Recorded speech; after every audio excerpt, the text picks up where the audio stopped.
My Last Duchess by Robert Browning. Ferrara. That's my last Duchess painted on the wall, looking as if she were alive. I call that piece a wonder now. Frau Pandolf's hands worked busily a day, and there she stands. Will't please you sit and look at her? I said Frau Pandolf by design, for never read strangers like you that pictured countenance, the depth and passion of its earnest glance. But to myself they turned, since none puts by the curtain I have drawn for you, but I, and seemed as they would ask me, if they durst, how such a glance came there. So, not the first are you to turn and ask thus.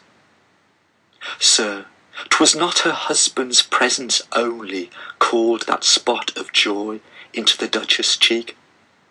Perhaps Frau Pandolf chanced to say, her mantle laps over my lady's wrist too much, or, paint must never hope to reproduce the faint half-flush that dies along her throat. Such stuff was courtesy, she thought, and cause enough for calling up that spot of joy.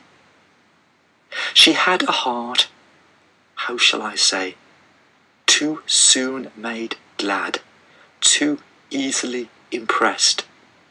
She liked whate'er she looked on, and her looks went everywhere. Sir, 'twas all one.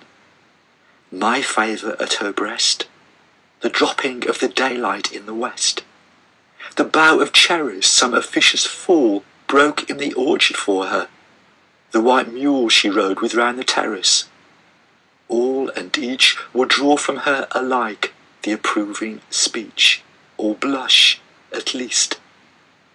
She thanked men, good, but thanked somehow, I know not how, as if she ranked my gift of a 900-years-old name with anybody's gift.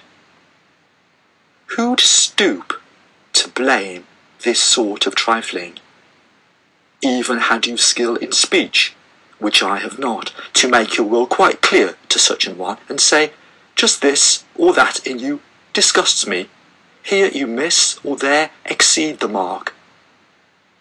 And if she let herself be lessoned so, nor plainly set her wits to yours, forsooth, and made excuse, e'en then would be some stooping, and I choose never to stoop.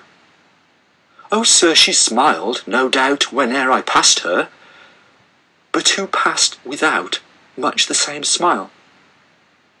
This grew. I gave commands. Then all smiles stopped together. There she stands, as if alive. Will't please you rise? We'll meet the company below then. I repeat, the Count your master's known munificence is ample warrant that no just pretence of mine for dowry will be disallowed, though his fair daughter's self, as I avowed at starting, is my object. Nay, we'll go together down, sir. Notice Neptune, though, taming a seahorse, thought a rarity, which Klaus of Innsbruck cast in bronze for me.